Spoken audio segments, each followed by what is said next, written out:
Good evening, everyone, and welcome back to Definitely Not Short and Sweet. Because Ben unfortunately can't be with us tonight, but Ben is in the chat. So a big shout out to Ben.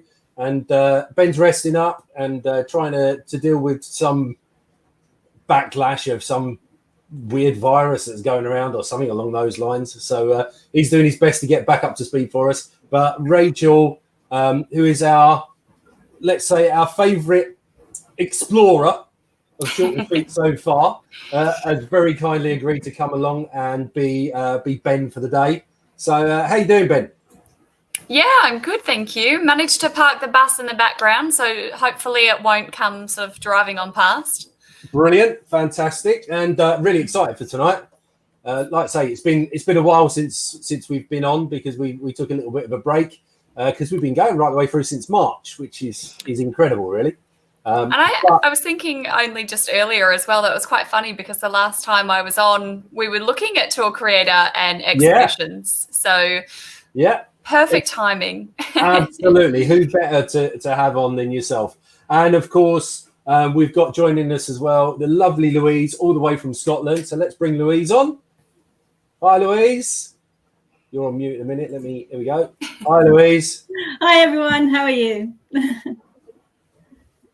We're all good. Lots of love in the chat for Ben already, which is great. So for those of you that don't know or not watched Short and Sweet before, basically, as Rachel just said, she probably about 4 months ago now did a session for us on Tour Creator and using Google Expeditions. And if you've been watching the trainer groups and the emails and things flying around and Twitter, you'll know that there's been some news surrounding those. But also with us, Louise, who probably about 6 weeks ago did a session on Thinglink for us. And Louise and I were talking in the week, and there's been some new updates to Thinglink, which are absolutely fantastic.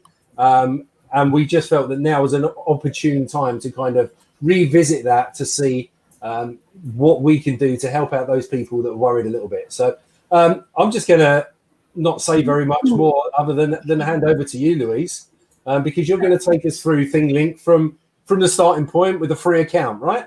Yeah, absolutely. We're going to create an account from scratch, and I thought it'd be quite fun. So a year ago, before I joined Thinglink, I had a bit of a gap between leaving Google and joining Thinglink, and I was actually delivering some training in a school in Finland on Google Expeditions and Tour Creator. And I did this session, which was Don't Forget Your Sunnies, and it was all about going on a trip to the Grand Canyon. So I thought that would be a really good opportunity today to just show how I can take some of that pedagogy and everything's not lost. And I was probably as surprised as everybody in the Google Certified Trainers group, which I'm part of as well, to see that news. I think we were shocked and not shocked in some ways because it hadn't had a lot of love for a long time. But still, I really wanted to kind of reach out and show people what they can do with Thinglink as well, so that they're not going to see precious resources go to waste. So, yeah, I thought I'd just jump right in and let's have a go with some expeditions. And I think it's always really important to think about why we're doing the expeditions as well and why we're using Tour Creator. And I know that Rachel's going to jump in after me with one of your examples that you've created as well. So that's going to be great. And as always, if anyone's got any questions, I genuinely want to answer everything. So it doesn't matter what your question is, this is your time, get it in the chat. And Ben, Rachel and Darren, we'll so similar looking and point out the question because I really do want to get everyone to get the best out of the experience. It's Sunday evening, let's get the best out of it. Yeah, absolutely. I must admit, I do like Ben with the long hair. There's something about it. It really. Ben the balayage. It's quite sophisticated. It's lockdown hair. Definitely. It's been a while. All the barbers are shut. It's one of those things. Right. Do you want me to get your screen on for you then, Louise, and we can make it that's okay. And it might be good for me to just like start from from where we picked off at the last webinar, and that was to show people some of the fantastic examples, because Thinglink isn't just a tool creator. No. There's so much more you can do with it. And what we saw through lockdown is people using Thinglink, probably a bit out of necessity, but trying to find ways of presenting information to their learners that was going to help them to be engaged in a world of distractions, learning at home.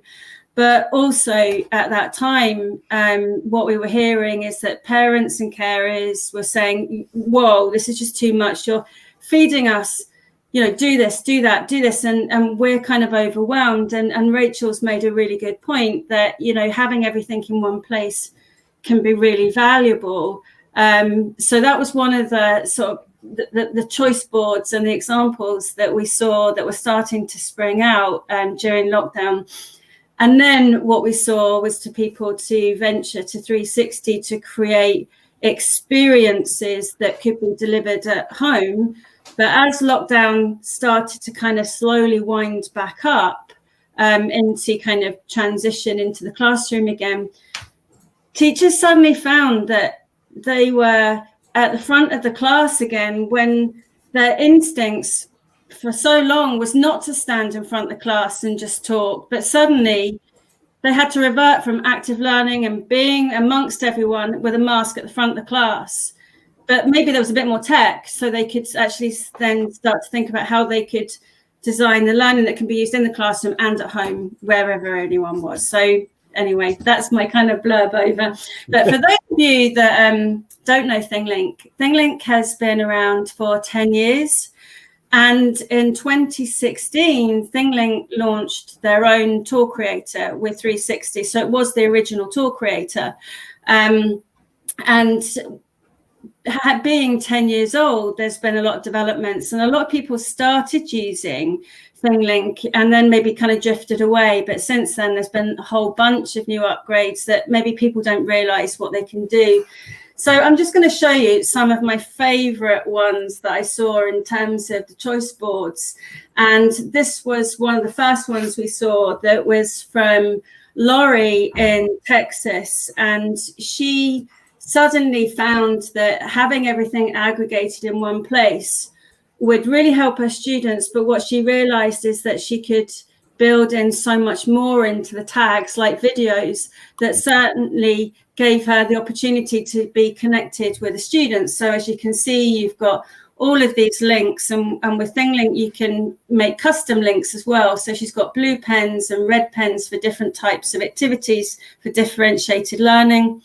But what she also did was to make sure that students could see who their teachers were, they could link out, and they could even link in videos as well. And this is one of the teachers there. Hi. I hope you all are doing well. I just wanted to welcome you to our new classroom and way of learning. I hope. And this video is actually a Thinglink as well. So there are actually links that are in here. So what you can do with Thinglink is to not only be able to create a Thinglink with an image, you can also upload a video and a 360 image and a 360 video. So whereas Tool Creator, you would just upload a 360 image, with Thinglink, you can upload any of those types of media. So we saw these, springing to life with social presence, which I just thought was awesome. And then we saw people kind of taking this one stage further, which was just a delight. And I've shown this many a time where you've got teachers that realized they were so fed up of creating videos of themselves that they started making them with their pets.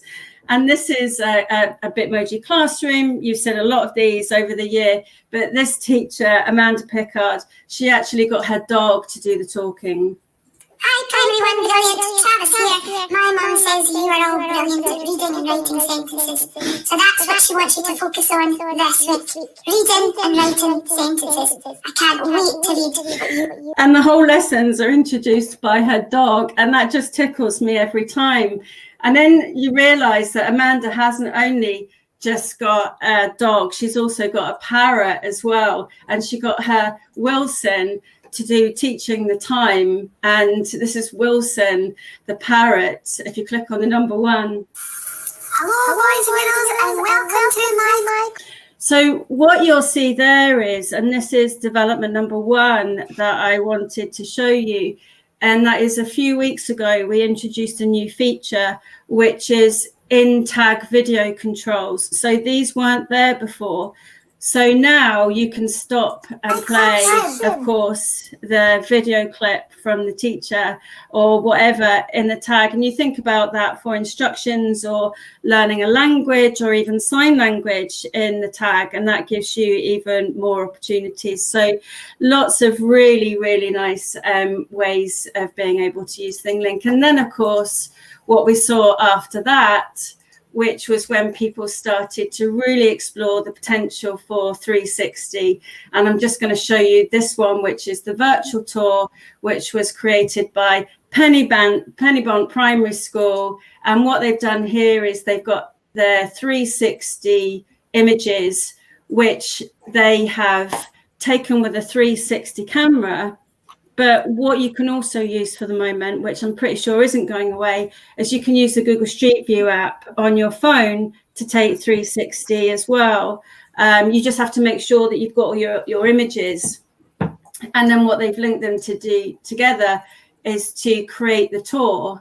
And in this particular example, the tags are not just for explaining what you're seeing. You've actually got the teachers giving instructions and sentiments saying, we miss you, this is what your classroom looks like, and being able to ensure that the students remain connected to the places and spaces they know and love. And I know that that's really important for transition. And, at that time, we didn't know how long the lockdown was going to last. So that's just a few examples that I think show that the way that you can use images, you can use 360. You can use video up to 10 gigabytes to create a Thinglink and put those tags in. But what you can also use, which I think is quite playful, is that you can also use GIFs as well. So remember, GIFs are just images, aren't they? So this is actually a GIF of a pumping heart that I found. And of course, then you can put in all of the tags there as well. And I just put in a little bit of text. So I don't know if there's any questions that have come through so far. No, but I think we're all quite. There's a Cora the Corgi, which is Rick Ballew's. It's Rick Ballew's dog. She's got her own social media. She's got quite a following. She's quite keen to meet up with Amanda's pets, I think, and see if they can do some collaboration. From what I can work out, lots of people saying they've used Thinglink quite a lot. Simon and Shannon saying that they've used it a lot recently. I've done exactly the same thing. I use Thinglink for our school's virtual open day on our websites. We did it slightly differently with a floor map of each floor. Yeah. And then just had the individual subject videos recorded and they could just click on them. But like you say, the ability to put your own icons in is really helpful as well, just to get your own little SVG icons and to personalize that is really cool as well. So, you can do for anyone with a Google Drawing. So just use a Google Drawing, put your image in, download it as an SVG file, upload it to Thinglink in your icons. It has I think it's 52 kilobytes it is, but it just makes it such a personalized experience. Totally. And so important, like you say, during not just for transition, but just in general, students were so disconnected in some places, and actually us as well. I've really enjoyed connecting with the students and making a video and talking to them and mentioning their names actually made me feel a little bit more connected, even if they weren't physically responding at that time. So I think massively appreciated how important tools like this are, really. Yeah, absolutely. And I also think that we forget about accessibility, and this is one of the reasons why I started getting involved in Thinglink, which was because I saw some, you know how you get those sketch notes when they're like really busy and they're like great after you've been to a conference. I was like, that sketch note is just too busy for me. I can't understand it. And how is that accessible? But if you took that sketch note and then you put it into Thinglink, you could put in the hotspots. And I've seen some great examples that I've been sharing on Twitter as well, where schools have made their policies and posters into Thinglink so you can embed the children's voices in. And of course, the other thing about Thinglink is that it is a Google for Education partner. It's also a Microsoft partner. And I said this before, it's EdTech Harmony in action. It plays nicely with everything. But what's baked into this tag is that if you see this text here, this is description text. And you'll see that you've got the immersive reader icon. And if I click on the immersive reader icon, and this is in every text description tag. So that is here with the picture dictionary built in. You've also got speech, text to speech, and then you've also got the ability to change that into 80 different languages. So if you imagine, you know, a school creating a poster for parents, rather than having the poster up on the wall on its own, they can have that on their website. Parents click the poster and then they can translate that if they have English as an additional language. So I think it's a no-brainer, really, you know, that's all there baked in for you. So yeah, shall I now have a go at showing people? I thought for fun we could recreate my Thinglink to take us on an expedition to the Grand Canyon. I'm up for that. One of the comments which was coming around, which I thought was really quite frustrating, and my background is that initially I started in youth culture and health and well-being, and then, you know, technology came on board with Web 2.0 and the impact on youth culture with technology. And then, so I went from educator and then jumped to be a district coordinator for technology for 225 schools. And you know, when you invest in hardware, you have to make a really big call. And if you invest in hardware and then suddenly it appears to not be able to be used, you know, that is something that is heartbreaking, because it's public money. You genuinely have invested in things. And I was quite upset, genuinely, to see that people thought that they'd invested in headsets or equipment and they weren't going to be able to use it again. So I thought, yeah, we could show people how they can use their Thinglink for VR as well. Definitely. Yeah, I'm really calm just watching this heart pumping away. I can feel myself kind of like trying to match it. It's quite good. Right. So one of the other things that people ask, is it free? So I think it's really important to always ask, why is something free? There's no adverts in Thinglink, and Thinglink doesn't use data for marketing purposes. It's GDPR compliant. And Thinglink's major sort of existence, if you like, for 10 years, which is a sustainable approach, is that Thinglink's used a lot for e-learning, for companies, big businesses, and editorial. So you might see Thinglink's embedded into websites as well. But contrary to some of the comments I've seen in other places, you can get a free teacher Thinglink account. And that's a time unlimited free account as well, which enables you to have the full functionality of the editor.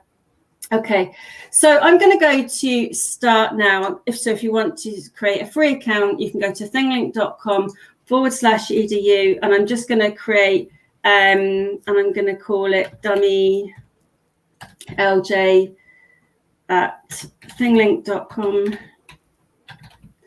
And you've got to put in your password of your choice, passphrase, and I'm just going to click create an account. So that's me creating an account from scratch, and I'm just going to put in my name is Louise Jones, choose my option. And now this is really important. So you are a teacher, not a student. So students can't create a Thinglink account unless they have an invite code, because of privacy laws, we can't enable under 13s to just create their own account. They need to be part of a school organisation, or the teacher needs to invite them to be part of their school classroom. And that's the paid bit. But that doesn't mean that you can't, as a teacher, on your own, create Thinglinks and share them with your students. So I'm just going to create my teacher account, my school name, I'm just going to put in test, school district, test, school type, elementary, subject, other. And if you were an organisation that had a district account, you would have an invite code. That's what that's for. And I'm just going to click get started. And that's as easy as it is. That's my Thinglink account that I've just created from scratch. So I'm going to click start using Thinglink. Now, one of the other points that comes up a lot is how you get 360 content. And you'll see here that there is a 360 image library which you can access. And these are UNESCO World Heritage Sites, the majority of them. So you can scroll through and use any of these that you want to. But you can also go on to explore. And there are ones that have been shared by the community across subject. And you can, in fact, search across these. You can see that I'm searching for Grand Canyon, and I want a Grand Canyon in a 360 image, and I'm going to click search. And there are already ones of the Grand Canyon. So I'm just going to pick one, which is let's see this one. There we go. This is one that's been created. And I'm going to clone this. And then that means that I've created, this is now my Thinglink, which is there already. So I'm just going to click done. And now if I go back to my Thinglink, which is me, you can see I've got this free account. There's my clone of my Grand Canyon expedition, which I've got ready. But I'm going to show you how you can use the different media to link it all together. So I love Canva. So in Canva already, I've made what I want to be my kind of the first thing that my students see when they're going to go on their trip to Arizona. And I'm going to max this project experience out. So rather than just today, we're going to go and visit the Grand Canyon, my tasks to my student is going to be what's the time zone, how are we going to get there, what passport information do we need, what do we need to pack, what the temperature is going to be. So it's a whole kind of experience leading up to the education experience in Thinglink. So I just created this background image, and I'm going to click download that, and I'm going to download that as a PNG file. There we go. Louise, just while that's downloading, I just want to know sort of what the best size is when you're creating those in Canva. Yeah, so I have got a postcard size. I used a presentation, and that's 1920 times 1080 pixels. And you'll see that when I go over to Thinglink now, I get my option to upload the image, upload a video, upload a 360 image or a 360 video. I'm going to upload the image, and that's the one that I've just downloaded, my Grand Canyon travel postcard, and it fills the screen perfectly at that size. So here you've got a nice size image, and of course, I could have put any other instructions in there, school logos, whatever. So great question, Rachel. 1920 times 1080. So now I've got this Thinglink ready, which is going to be the first thing that my students see, and I'm going to add a tag just to show you the difference. You can add text and media tags, text labels, which is a plain text. I can add content in from another website, whether that's a Google form or a Google map or anything like that. And then I can also create a tour to link my Thinglinks together. So I thought for fun, I'd show you that with my text and media tag, I can put in a text title here. So I'll put a trip to Arizona. The description text is the text that would be open up into immersive reader.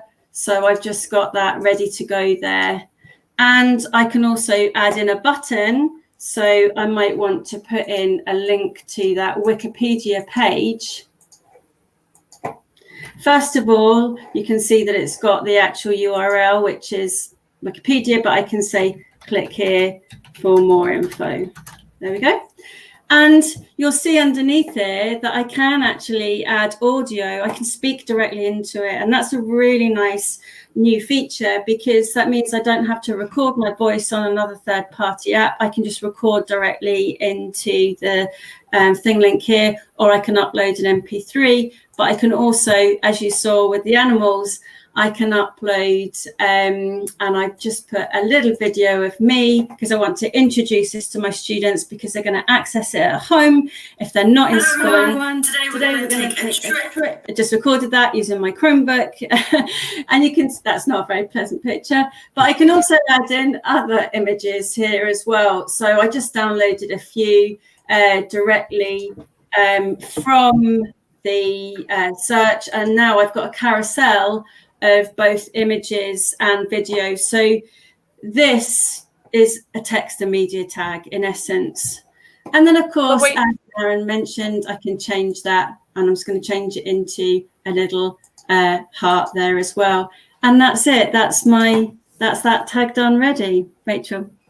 Louise, just to sort of come in, how many photos and videos can you add to that carousel? Do you know, I haven't run out. Yeah, I mean, but then I'd probably want to, people get bored clicking through, I'd probably put them on separate bits. You know, the tags are meant to be descriptions. You can't upload like an hour's worth of video to that tag. If you're going to do that, you'd upload a video to a separate Thinglink and tag it. You know, these are meant to be, you know, those kind of tags that have got short information for you to access. Now that Thinglink there is now ready to go. So I can then share this. At the moment, I've got it set to my organization. So I'm just going to change that to public. And I've already got a Thinglink that I can embed. But, you know, I really wanted to use this as a 360 experience. So what I'm going to do now is I'm going to edit this one further, and I will add in my other tag, and I want to create a tour. And this is the really cool thing. If I wanted to, I can say, click here for our visit, click for our visit, and then I'll select my scene, which is that one.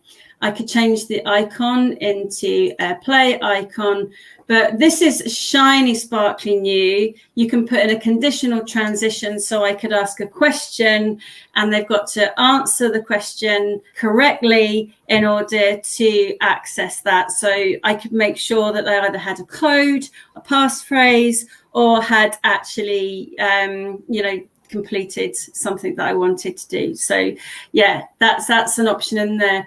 Bear in mind that won't work in VR because you can't enter in text on the VR as well. So yeah, I'm just going to show you that there as something else, because you're going to show it in yours as well, aren't you, Rachel? Yeah. So that's the Thinglink done, and that's all created. So I mean, now my other option here is that I might want to share this through Google Classroom. So I can share my link here, which I could just paste anywhere. So I could literally just cut and paste that onto anywhere. But with publish to social, I can click on the share to Google Classroom icon, and it's just going to load my classrooms. I've already created a social sciences one, create an assignment, click go, and then I can enter in all the details about my assignment, click assign, and that is now in my Google Classroom, ready for my students, an assignment which is all there, and you can see that in my classroom, ready to go. So that is just like a really cool kind of way of being able to share your Thinglinks. But don't forget, you could embed those into a Google site, for example. But what I wanted to show you was if I just shared my 360 link, if I go back into this one, and then I share this link rather than the first one to my Google Classroom. Here we go. I'm going to do this one again. because I want them to have that link specifically rather than the initial link. And I'm going to send that to my social sciences again, and I'm going to add this now as create material. I'll just put test 2. Okay, click post, and that's now gone into my Google Classroom. Now on my phone, I have indeed my Google Classroom app, and I'm going to pretend to be a student. And if I go into my classroom, it's just put my link to my new material. If I click on the link, it's going to take me to the expedition. And if I click on the VR icon on there, then it's now going to load the VR experience. Press continue. And there we have it. So now, if my phone was a bit smaller, I would be able to put that directly into my cardboard, and I've now got a way of creating that immersive experience. And I did that with a free teacher account directly into Classroom. So I hope that's given you a really nice walkthrough of how easy it is to create your 360. That's just an example. You could embed it onto a Google site. You could just give them the link, but I thought that was a pretty neat solution to overcoming some of the problems. What I have done is I've put a blog post together with all of this on there, and I've also put some of my favorite examples. This one's from a university where they've got a 360 of a frail lady. This is medical students, and in the 360 they've got clues as to the phone call, which is there when you pick on the phone and you can click out to a transcript. But there's also things like an empty biscuit tin. So why has she got an empty biscuit tin? Because that's all she's been living off of. And this is a Thinglink that's been created to develop observational skills for multidisciplinary medical students. And I think that's just outstanding. And then the other example I've put here is from Stirling High School, where the students have created this. And this is the new school layout of the way that they have to walk around the school with COVID restrictions as well. And then I just put loads of nice links in there of how you can do things as well. So I think you're going to put that blog in the chat as well. Yeah, already in there. Yeah. Any questions? I hope that's been helpful. Yeah, we've got a few, Louise. One from James, actually. Is there any difference between a personal and a teacher account?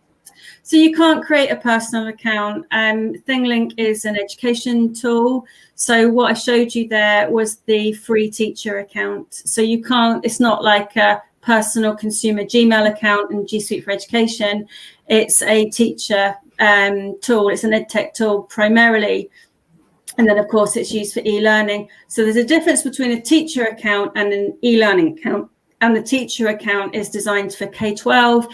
E-learning is for, we call it TVET. It's Technology Vocational Education Training, or universities. They're kind of bigger paid institutions.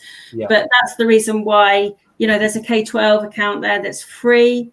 If you want to upgrade that, it's $35. And that gives you the option to add in 60 students, where you can create a folder and collaborate on Thinglinks together with your students.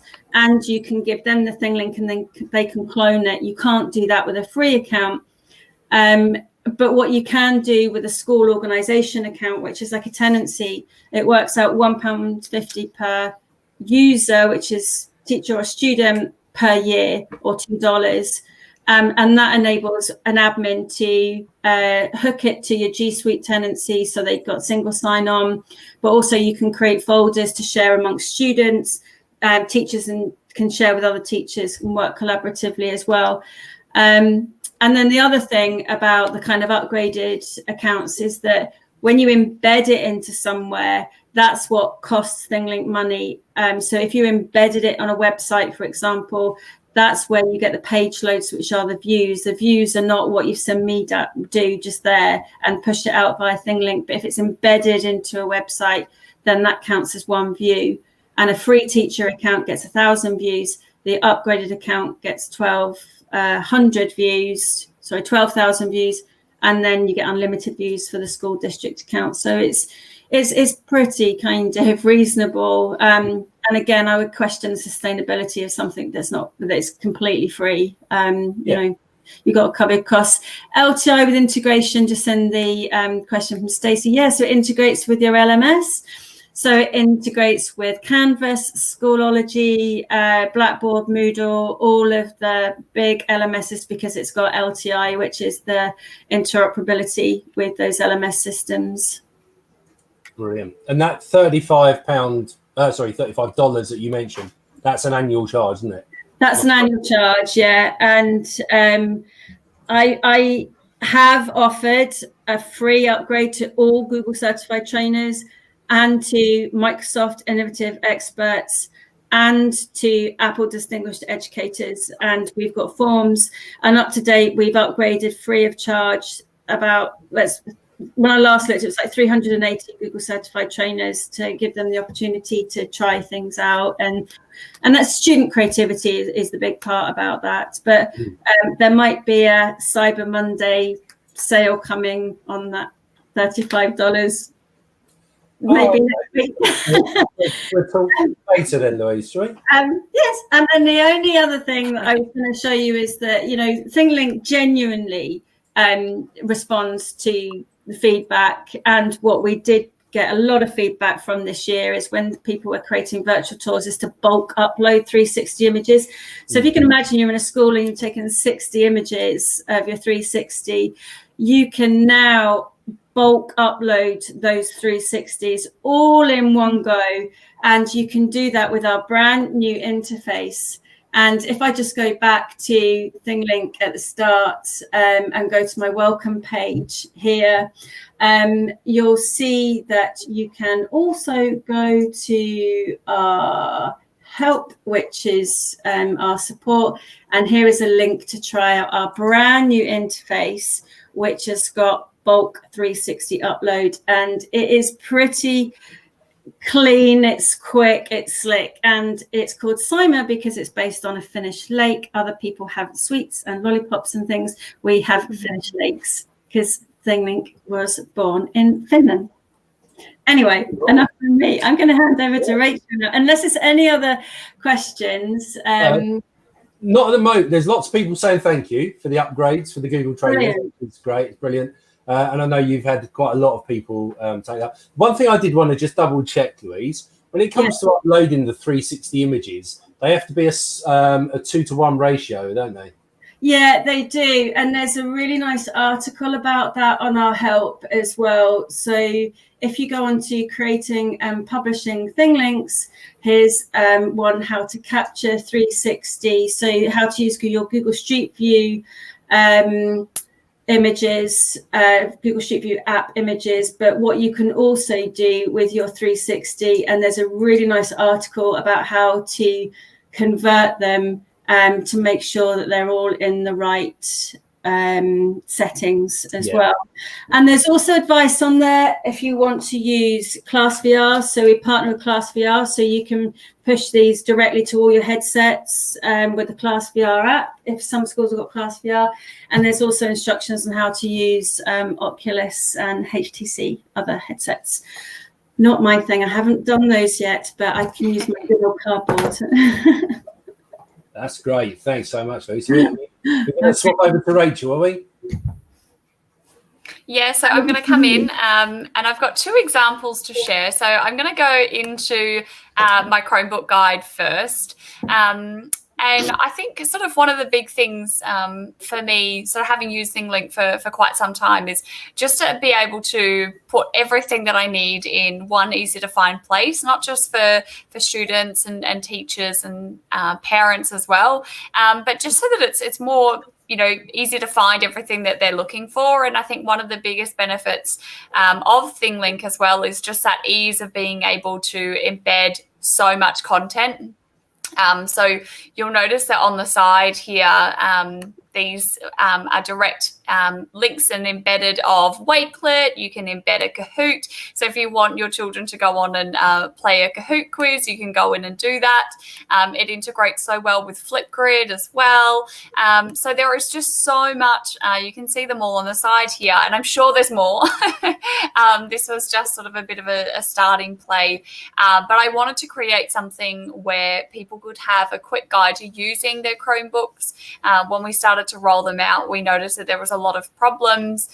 Parents were sort of unsure about how to use it. And when we were doing this, especially during lockdown, it was quite helpful to be able to share something as a quick guide for how they can go about using it. I did exactly the same, Rachel. Did exactly the same for our parents and for our students. Because, of course, the big question came back straight away. Well, there's no caps lock. How do they do capitals? Exactly. And even things like how do you right click on a Chromebook? So, you know, being able to put that information in, embed those images in, and, you know, that immersive reader as well is such a great part for learners to be able to go on and access that. It is really one of those things that I think, you know, we miss in G Suite. So for those schools that are Microsoft based, and they get that functionality. So it's one huge reason to actually fall in love and use Thinglink. And I think what's quite nice on a sort of personal note is obviously this Thinglink's actually had 928 views. So it's been, you know, one that's been very sort of popular and been shared around with our school and our staff as well. But obviously we're not just here to obviously show sort of a quick training guide. I thought I'd share a recent classroom example that I created. And this actually builds in that conditional answer response system, and, you know, just a sort of fun way to take students through exploring ancient Egypt, which is something that is very common in the UK curriculum, and just loved by children. And I think one of the things that just comes about so often is they really need to experience. It's one place in the world that I've never been able to visit. I would love to get there, but actually we can see so much through virtual reality tools, and being able to embed these into a Thinglink just makes it really accessible as well. So you can see, again, I created this image just in Canva, like you saw Louise do earlier. But I started with a quick little prompt that they can go through and use that immersive reader to read, and then I've asked them to go on and do a Flipgrid response as a quick way to get them to share something they already know, 2 things they'd like to learn, and then 3 questions they still have. I like to use Flipgrid in this way, so it's not just always a write a response, tell me what you think, but actually this just brings in that interactive aspect. And then when they go on, they're going to press that play button to start exploring. And what you'll notice is it does come up with that question, and they need to then import the correct answer. So if, for example, I was to go in and write 3, it's definitely not 3. There's actually 2 if you were carefully watching. You'll see that it then takes you into the next part of the tour. And again, there's lots of media images in here. This was from Google Maps Treks. And what's nice about this is it is embedded directly in, and your students can just scroll through and they then find their next answer. So it's one of the sort of keys to sort of getting them to go around. But one of the other things that I really love is that in the top right corner of the screen, it shows you where all of those hidden tags are. So you can quickly find where you need to look. Again, just down here, this actually goes inside the Great Pyramid, and it's just an embedded YouTube video. And then if I come up to the top, again, this was just another embedded 360 content that was already on the Thinglink Explore. So it was just really easy to find one and go in. So I am going to come on round to this one, and I can go in and view it if I wanted to. Otherwise, I think I've got one more that actually then allows, if I just come back for a second, I'm going to go in. Ooh.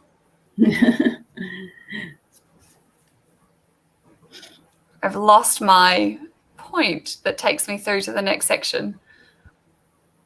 That's the Egyptians for you. They're crafty. It is the Egyptians. So I've got that one, but I've actually lost my additional point that would take you into the actual next part of the tour, because there's more than just the one that's in there. So I might just stop there, because obviously I won't take you through all of it. But it's so easy to create, and I think having that question layer of where they get to is really exciting. Yeah, totally. I've used it with my Year 10 retail students to create a kind of mystery shopping experience, but from the point of view of a member of staff. So I've given them a view of the supermarket, and they go around and they have to decide whether they're going to take any action and what they're going to, so there's a lady who's not wearing her mask properly. Do they speak to her? Do they ignore it? Because there's a guy behind who's not wearing one at all. And just to get them thinking about what kind of action do you take and how do you approach customer service from that perspective. And they've really enjoyed it, actually, because it doesn't feel like work either. Like you say, they're just exploring. But it's a great concrete way of embedding those ideals and those familiarities with the situation, I think, which is, as we were saying before the show, Louise, so important at the moment, where people literally can't even travel down the road unless you want to test your eyesight and visit a castle. So to be able to go to places like the Grand Canyon, great, but you could go elsewhere. You could go to a museum. You can go. Well, there's all sorts of places, isn't there? Yeah, and I think context is key as well. So, you kind of think that people go and visit places near to them, but they often don't, even out of lockdown. And we worked with one teacher up in Wick, and they had a medieval kind of ruins of what's called a broch. It's like a kind of Iron Age tower. And some of the students at the local school hadn't ever visited this place, and they were able to put it through 360 to show what it would have looked like, and they were experiencing what it was like to be in that. And then they put a 360 of the actual ruins, and then put in tags where things were, where the windows were, where the water was. And I just love the fact that that's in context and encouraging young people to think about things in a different way, or explore places that sometimes are on the doorstep, so they don't go and visit. And then, of course, the work angle as well, thinking about work-based learning and teaming up with businesses. Why don't schools team up with local businesses to be able to provide 360 of what it's like, and to work in that place that they'd never be able to get into? And that's where we're finding a lot of businesses are using Thinglink for 360 inductions and orientation. There's one electricity board within a country, and they've used 360 Thinglinks for their substations, and the members of staff have to have completed the training and the 360 to enable their key cards to get into the building, because it's linked to what they're looking at. So I think you'll see more of this in the future as things. And I think the other aspect that you probably heard me mention is visual CVs, and how the CV of the old as a text-based document you email off to someone is assuming that they can read it and it's in their language. But why not send a link to a visual CV of your Thinglink with embedded videos, media, and that's contextually relevant for young people, isn't it? To be able to embed a video of yourself exemplifying how good you are at speaking Spanish, rather than saying you can just order a beer like me. It's going to make a world of difference on a TV. So yeah, I think that there's some really nice uses, and I'm particularly proud of being part of the Thinglink team, because they genuinely are embracing all of these ideas and want to work with the community to see how we can take this even further.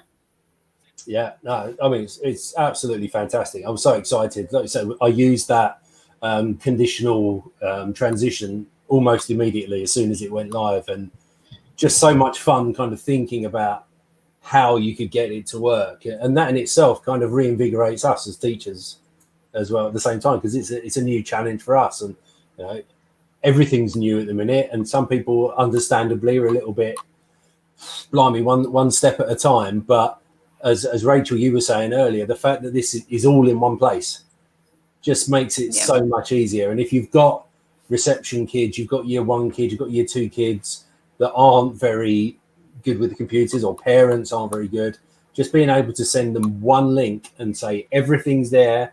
And that classroom version that you showed us at the beginning with here are your principles and here is your Monday, Tuesday, Wednesday, Thursday, so simple that you can't get it wrong. And with the immersive video and everything else, so inclusive.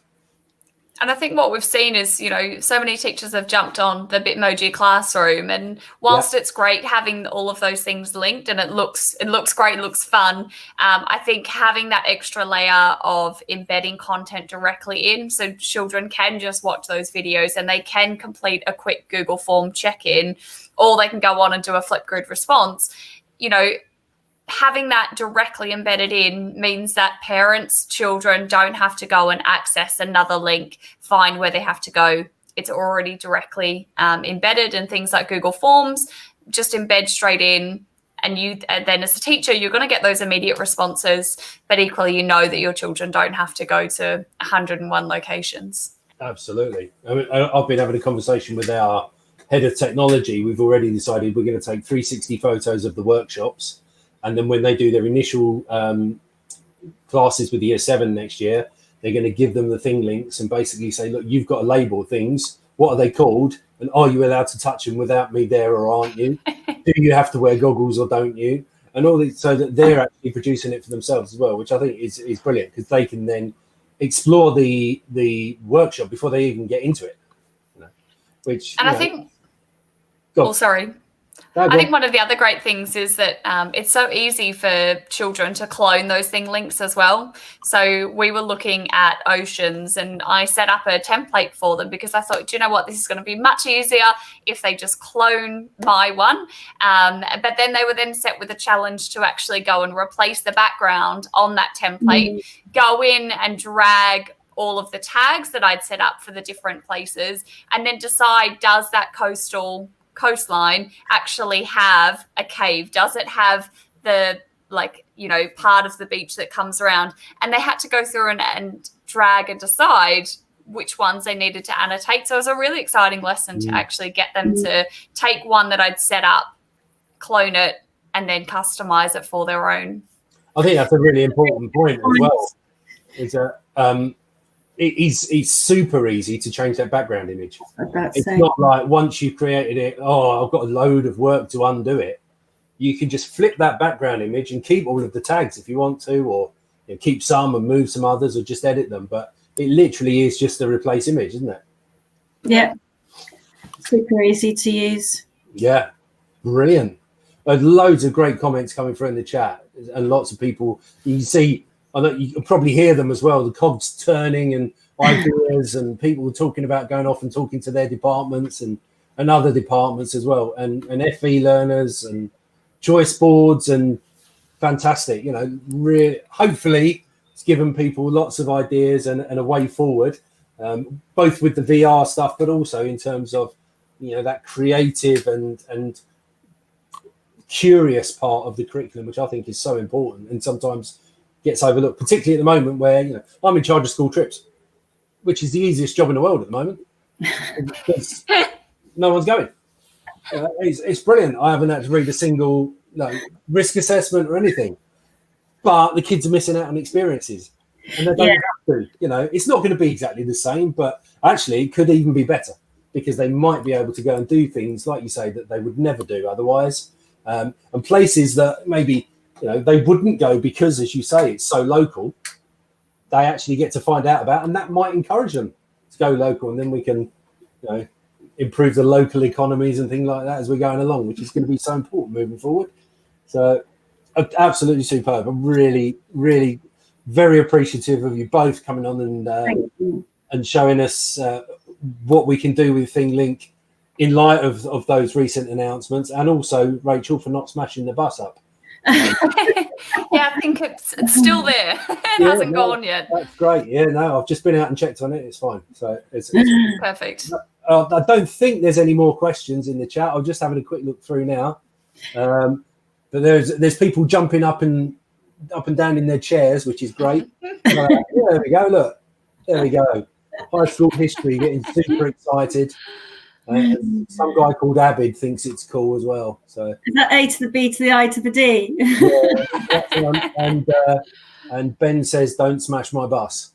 So I'll try not to. really good. So Thanks, guys. It's been brilliant. I really feel like I've had the opportunity to, showcase what you can do with Thinglink, and hopefully that gives people some comfort that there is something out there that they can use if they're not able to use some of the tools that they've been using already. And I've written the blog post, so that's in the chat. It's on thinglink.com if you go to the blog, which has got some nice tips and tricks in there as well. Head on over to thinglink.com/edu and create your free account and be part of our communities as well, like we're already doing tonight. And then you can join in the chat with the other educators as well. So Thanks so much. Thanks, Louise. And also, like Steph says in the chat there, if you've joined us late or you've got colleagues and friends that might want to watch this, the link will be, exactly the same for the recording. You can watch it back afterwards. We'll probably retweet it again in a couple of days after I've bent Louise's arm back to see if we can sort out some kind of Wicked Wednesday or tantalising or something. Yeah, I'm pretty sure we'll be able to do something. We usually do something with creating an end of year celebration book at the moment as well. But yeah, we'll definitely do something. There'll be a code for a little bit of discount for that $35 teacher account, but go ahead and sign up for a free one anyway. Brilliant. Thank you so much. So thanks, Louise. Thanks, Rachel, for standing up for us. Been brilliant. If you want to, you can go and join the Global GEG Global Staff Room at the moment. Starting at the moment, if you want to. I'll certainly be joining. I dare say you'll be in there as well, Rachel. Fingers crossed. See you next week with potentially another high quality guest. So thanks very much for joining us, and you never know, we might even have Ben back, provided Rachel manages to deliver the bus properly for him. So see what happens. Thanks ever so much, everyone. Take care. Thank you. Bye. Bye.